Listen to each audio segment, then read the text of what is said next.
नमस्कार और good afternoon. मैं प्रभास शर्मा एक बार फिर से आपका स्वागत करता हूं अपनी एक नई वीडियो में। आज इस वीडियो में बेसिकली हम तीन टॉपिक्स पे बात करने वाले हैं। पहला, मेगा आईपीओ एलआईसी का जो बंद हो चुका है, कल उसकी लिस्टिंग है। कल 17 मई है, कल लिस्टिंग एक्सचेंज पे लिस्ट होने वाला है, जहाँ पर हम उसमें ट्रेड कर सकते हैं एलआईसी का आईपीओ। उस पर बात करेंगे। तीसरा बात करेंगे इन्फ्लेशन और प्लस जिस तरीके से आरबीआई ने अचानक से आके इंटरेस्ट रेट में हाइक की है, उसका क्या इफेक्ट मार्केट में पड़ा है और क्या आगे पड़ेगा, खासकर बैंकिंग इंडस्ट्री के लिए क्या पड़ेगा, उस मैटर पे बात करेंगे। और मार्केट के लिए तो बात करेंगे ही करेंगे, मार्केट का व्यू क्या है, मार्केट में अब यहाँ से क्या हो सकता है, इस चीज़ पे तो बात करेंगे। तो सबसे पहले हम एलआईसी के आईपीओ में बात कर लेते हैं। एलआईसी के आईपीओ का रिस्पॉन्स ठीक ठाक रहा, अच्छा रिस्पॉन्स रहा मार्केट को देखते हुए, और बढ़ चढ़ के लोगों ने पार्टिसिपेट किया। आईपीओ पे एप्लीकेशंस लगाए, रिटेल कैटेगरी है वो, पॉलिसी होल्डर कैटेगरी और ऑफकोर्स एचएनआई कैटेगरी में भी अच्छे सब्सक्रिप्शन हुए।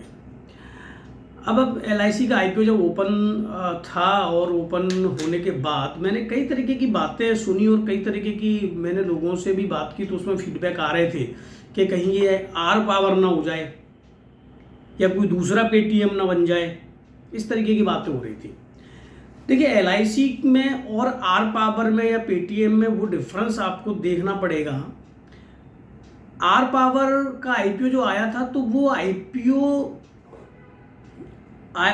ही आया था, कंपनी एग्जिस्ट नहीं करती थी, कंपनी ने कोई बिजनेस स्टार्ट नहीं किया था, कुछ भी नहीं था, सिर्फ आईपीओ आया था और फ्यूचर के लिए आईपीओ आया था कि ऐसा करेंगे, उस चीज का आईपीओ आया था वो। तो इसलिए वो आर पावर हुआ। अब जिन लोगों ने कभी आर पावर में एप्लीकेशन लगाया होगा, तो वो लोग समझ रहे हैं मैं ये बात क्यों बोल रहा हूँ कि आर पावर ही हो गया। अब हम बात कर लेते हैं पेटीएम की। देखिए, पेटीएम में एक चीज आपको समझनी पड़ेगी, लॉस मेकिंग कंपनी थी और वैल्यूएशन बहुत ज़्यादा हाई वैल्यूएशंस थे। 2150 का आपको रेट दिख रहा था, लेकिन वो स्प्लिट था, ₹1 पर शेयर था। यानी कि जब भी कोई कंपनी अपना आईपीओ लेके आती है तो उसका ₹10 का फेस वैल्यू होना चाहिए। अच्छा, वो स्प्लिट के साथ ला सकती है, ₹5 के साथ ला सकती है, ₹2 के साथ ला सकती है, लेकिन एक स्टैंडर्ड जो होता है उसमें ये रहता है कि ₹10 आपका फेस वैल्यू होना चाहिए आपके स्टॉक का।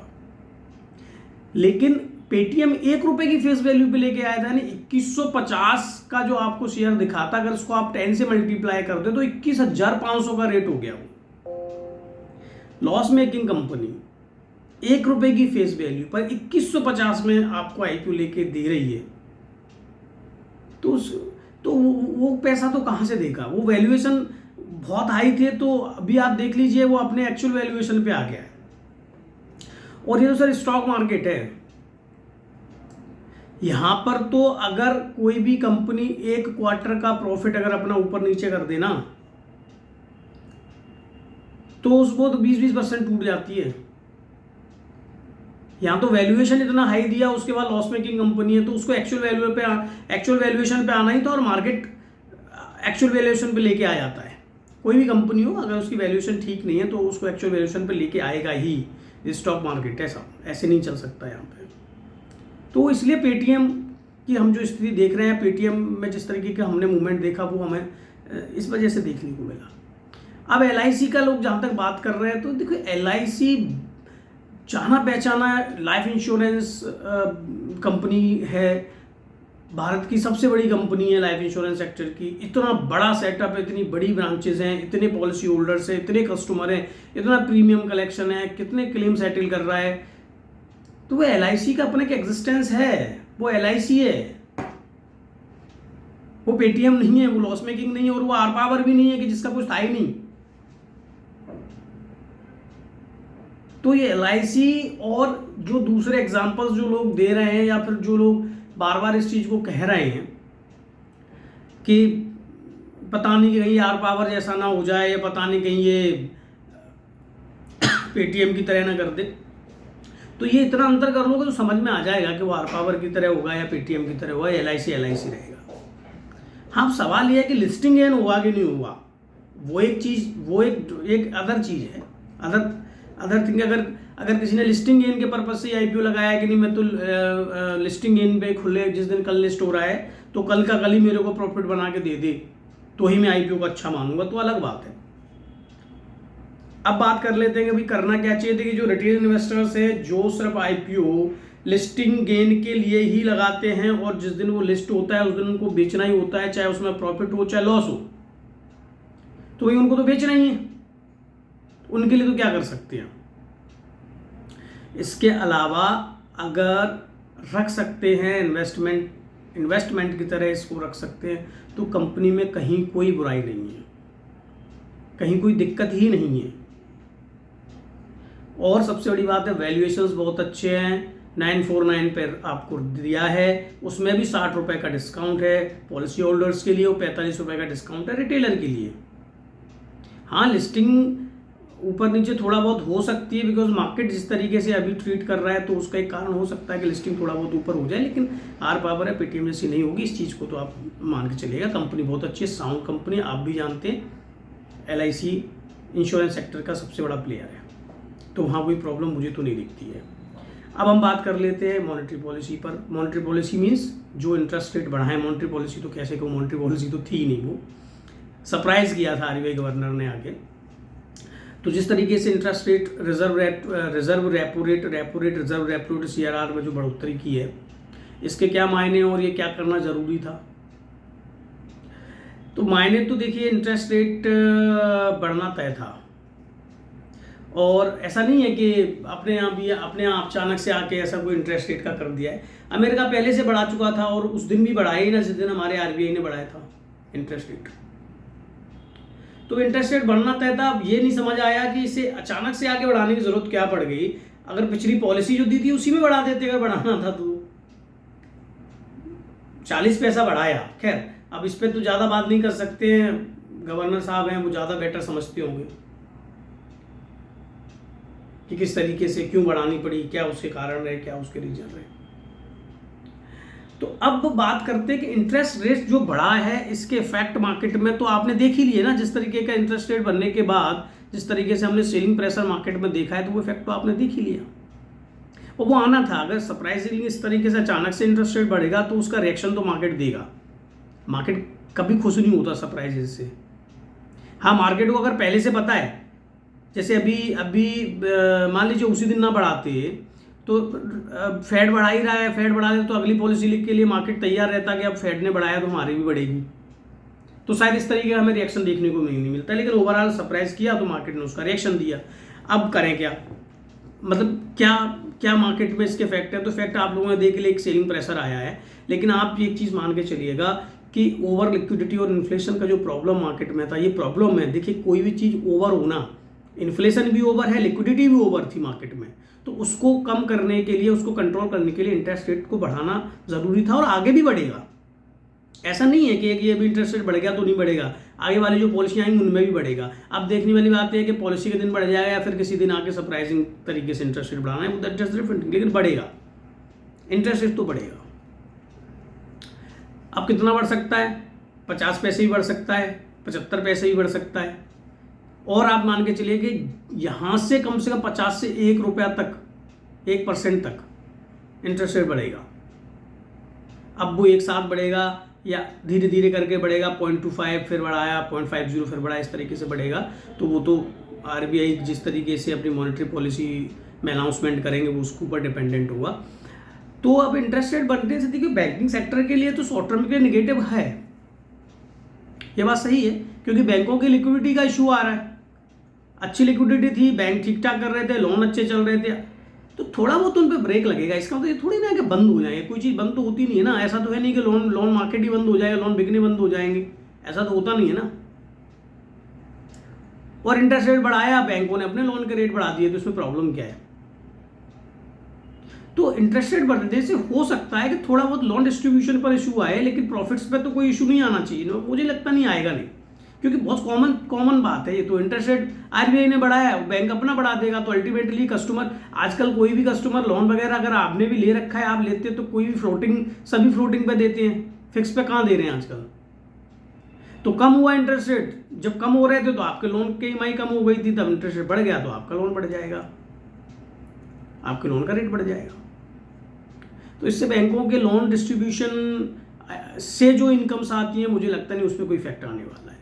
हाँ, लिक्विडिटी के हिसाब से कहो, बैंक्स लिक्विडिटी की मैं बात कर रहा हूँ, वो मैं ओवरऑल मार्केट की लिक्विडिटी बात नहीं कर रहा, बैंक्स की लिक्विडिटी की बात करो तो शॉर्टर टर्म में शायद उस लिक्विडिटी पे थोड़ा बहुत फर्क पड़ सकता है। उसका हमने एक sharp reaction, sharp fall banks में आते हुए देखा, चाहे वो सरकारी बैंक हो चाहे प्राइवेट बैंक हो।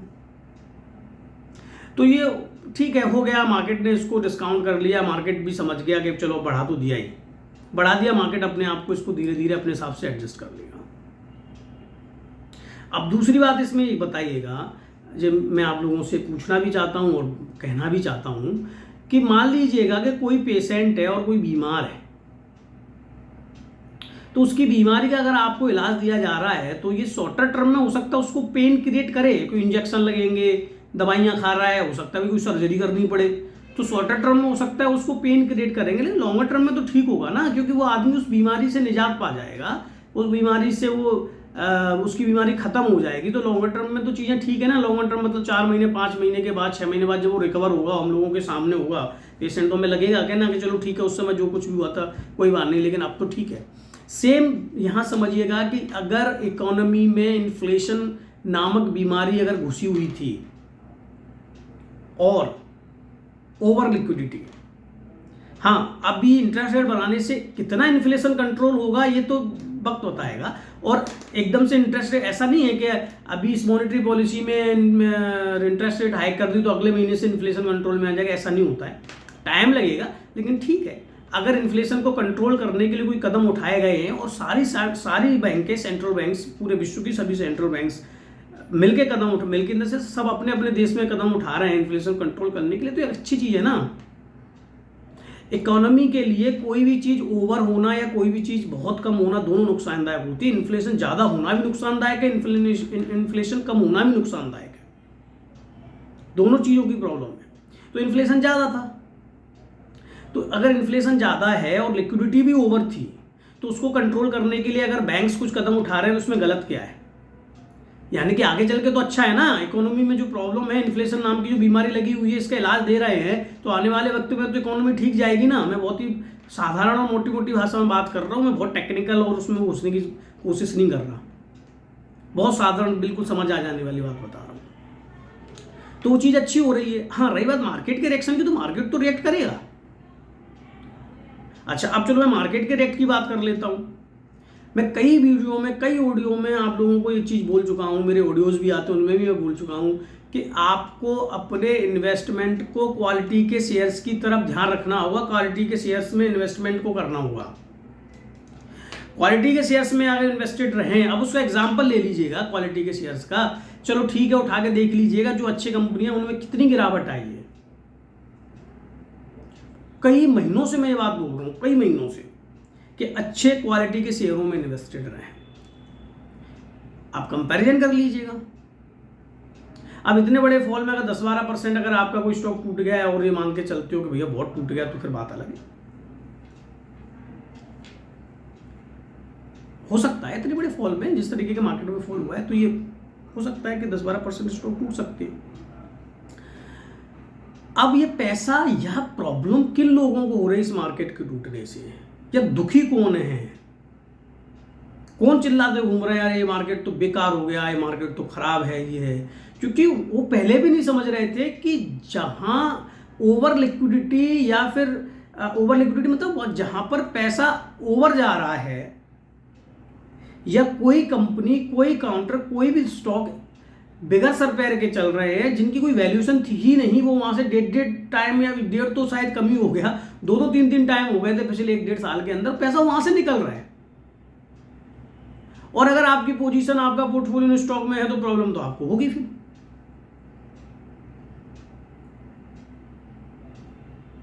चाहे मैं स्टॉक है, स्टॉक बहुत स्टॉक्स है, बहुत सारे स्टॉक्स ऐसे में आपको बता सकता हूं कि कुछ बाजार में कोई 18,600 से अगर मार्केट 16,000 के आसपास आ गया है, तो कोई 2,500-2,600 पॉइंट की निफ्टी में कोई गिरावट आ गई है, तो लेकिन इसमें स्टॉक्स बहुत सारे ऐसे मैं बता सकता हूं आपको 60-60%, वो 70% खत्म हो गए। अब शेयर्स तो वही टूटे हैं ना जिनमें क्वालिटीज के इश्यूज थे या जो ऑपरेटेड किए जा रहे थे। अब ये तो समझना पड़ेगा ना कि भाई ऑपरेटेड स्टॉक से हमें दूर रहना है कि नहीं रहना है, क्वालिटी के शेयर्स में ही हमें रहना चाहिए हमेशा। या चलो किसी तरीके के कोई क्रिप्टो में पैसा था, देख लो क्रिप्टो के भाव। मैंने कई बार, मुझे ऐसे याद तो नहीं आ रहा एग्जैक्ट कौन सी वीडियो में, मैंने किसी ऑडियो में क्रिप्टो को लेके कभी कहा तो था ऐसा कि वो आगे चल के समझ में आएगा। तो जिनकी कोई वैल्यू ही नहीं है, जो कोई कहीं ऐसे एग्जिस्ट ही नहीं करते, अगर वहां इन्वेस्टमेंट होगा तो वो कुछ भी हो सकता है, वो रूप कुछ भी हो सकता है, वो क्रिप्टो का रूप हो सकता है, वो किसी कंपनी का रूप हो सकता है। अब कोई कंपनी उसकी वैल्यूएशन ही नहीं है, बैलेंस शीट कभी आपने उठा के नहीं देखी और उसमें पैसे डाल दिए, क्या होगा? तो वो उसी का परिणाम है। जहां प्रॉब्लम अगर है तो वही दिक्कत है कि वो कंपनियों के जो भाव थे वो भाव को डिजर्व करती ही नहीं थी। तो इसलिए हमेशा मैं कहता रहता हूं कि अच्छे और क्वालिटी के शेयरों में इन्वेस्टेड रहिएगा। तो ये तो बात हो गई कि सब जो भी इंटरेस्ट रेट बढ़ाया जा रहा है इसका क्या इफेक्ट है। बड़े लोग नेगेटिव हो रहे हैं, अरे आरबीआई ने ये क्या कर दिया कि गवर्नर साहब ने ऐसे कैसे बढ़ा दिया। अरे वो बढ़ा दिया, अच्छा किया, क्योंकि अगर ये इस तरीके का इन्फ्लेशन ओवर लिक्विडिटी मार्केट में बनी रही तो ये आगे चल के बहुत बड़े फॉल में कन्वर्ट होती। उसके मुकाबले कुछ भी फॉल नहीं हुआ है। तो सही समय पे सही फैसला लिया गया है। हाँ, थोड़ा बहुत शॉर्टर टर्म में मार्केट थोड़ा बहुत अटकेगा, रुकेगा, इट्स ओके, चल पड़ेगा, फिर से वो चलेगा मार्केट। तो अगर मेरा पिछला वीडियो है उसमें भी मैंने चीज बोली थी कि मार्केट बुल फेज में जाने के लिए तैयार है। और जब सब जगह से नेगेटिव खबरें होती है, सारी जगह नेगेटिव खबरें होती है, तभी मार्केट एक बुल फेज में एंटर करता है। तो पहले से बहुत सारे नेगेटिव चल रही थी, उसमें एक और नेगेटिव आ गया कि इंटरेस्ट रेट बढ़ गया साहब। ठीक है, बढ़ गया, अच्छी बात है। मार्केट को रिएक्शन देना था, उसने दे दिया। तो कहने का मतलब है कि हाँ, और एक महत्वपूर्ण बात यह कि हर बार मैं कहता हूं, स्टॉक मार्केट में इन्वेस्टिंग एक बिजनेस की तरह होता है, स्पेकुलेशन या सट्टे की तरह नहीं होता, एक बिजनेस की तरह होता है। और किसी भी बिजनेस का करने का एक बेसिक सिद्धांत होता है कि सस्ते में चीज को लो, कोई भी आर्टिकल हो, वस्तु हो, किसी का भी आप बिजनेस करते हैं, उसको सस्ता खरीदो और उसको महंगा बेच दो, तो जो डिफरेंस है वही तो आपका प्रॉफिट है। तो ये नियम, ये रूल्स स्टॉक मार्केट में एप्लीकेबल क्यों नहीं होती हैं? अभी सस्ता मिल रहा है ना, स्टॉक मिल रहा है ना सस्ते, क्वालिटी वाले शेयर्स देखोगे तो ठीक है, कोई 15% नीचे मिल रहा है अच्छा शेयर। एलटी, जैसे मान लीजिए एलटी है, एसबीआई है, कोटक बैंक है, बहुत सारे क्वालिटी के शेयर्स हैं, रिलायंस है, बजाज फिनिंस है, बजाज फिनसर्व है, तो अच्छे डिस्काउंट पे मिल रहे हैं। कब खरीदेंगे फिर? जब तेज हो जाएंगे। तो ये खरीदने का टाइम है। हाँ, इन्वेस्टेड रहना। वीडियो में पिछले में भी मैंने यही बात कहा था कि थोड़ा बहुत पैसा उस लेवलों पे डालो, अगर और करेक्शन आ जाए तो वहां पैसा डालना चाहिए। वो करेक्शन आ गया, अब आरबीआई ने इंटरेस्ट रेट बढ़ा दी इसलिए आ गया, क्या और रीजन बन सकता था, लेकिन ठीक है, कुछ पैसा यहां भी डालो। और थोड़ा बहुत अगर मार्केट को यहां से ऊपर नीचे होना होगा ना, और कर लेगा, क्या होगा? चलो मैं तो कहता हूं यहां से चलो 10-15 दिन और मार्केट ने इस तरीके से कर लिया जैसा वो कर रहा है। वैसे तो जो होना था वो लिया, और थोड़े बहुत मूवमेंट होने होंगे, 100-200 पॉइंट माइनस ऊपर नीचे हो लेगा, और कर लेगा, उससे क्या होगा? अल्टीमेटली तो बाजार को तो चलना ही है ना। अब डिपेंड बस इतना करता है कि आपने अपनी पोजीशन किस उद्देश्य से मार्केट में बनाई हुई है, अपने कैपिटल को किस उद्देश्य से मार्केट में इन्वेस्ट किया हुआ है, सब कुछ उसके ऊपर डिपेंड करता है। कम कैपिटल के साथ फ्यूचर खेल रहे हैं तो आप अपने पैसे को खोने के लिए निमंत्रण दिए हुए हैं, तो वो तो जाएगा। और कम पैसा हो गया तो ऑप्शन खेलना शुरू कर दिया, तो और जल्दी निमंत्रण दे दिया, भाई आओ ले जाओ।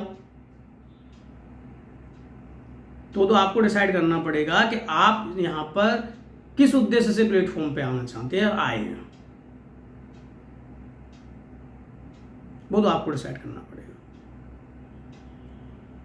19 मिनट का ऑलरेडी वीडियो हो गया है, तो मेरा तो इतना सा ही कहने का है, मार्केट में डरने घबराने की कोई ज़रूरत नहीं है, कहीं कुछ चीज़ें ख़राब नहीं हुई हैं। ये थोड़े बहुत करेक्शंस मैं तो इसको थोड़ा बहुत ही बोलूँगा।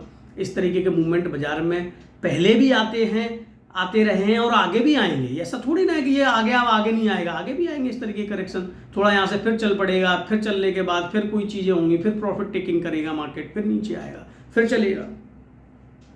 तो आगे भी थोड़ी बहुत ये चीज़ें होंगी और ये तो मार्केट का स्वभाव है, ये तो होता ही रहेगा। बट अब देखना है कि आप इसको किस तरीके से प्ले करते हैं, वो आपके ऊपर है। फिर मैं एक बार कह रहा हूं, छोटे कैपिटल के साथ फ्यूचर्स में ट्रेड करना बंद करें। और कम कैपिटल हो जाए तो फिर ऑप्शन में ट्रेड बिल्कुल बंद कर दें।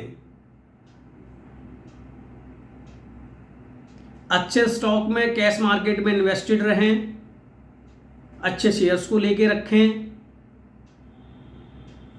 जब मार्केट में निगेटिव खबरें हों, जब मार्केट टूटे हों, तब खरीदने की कोशिश करें, वो वक्त अभी है। और जब ऊपर जाए तो वहां पर आप बेचें, अपने प्रॉफिट को बुक करें। जो भी है प्रॉफिट लॉस जो भी है वो तो वक्त बताता है कि आने वाले वक्त आगे क्या होगा, ये तो किसी पता होता है।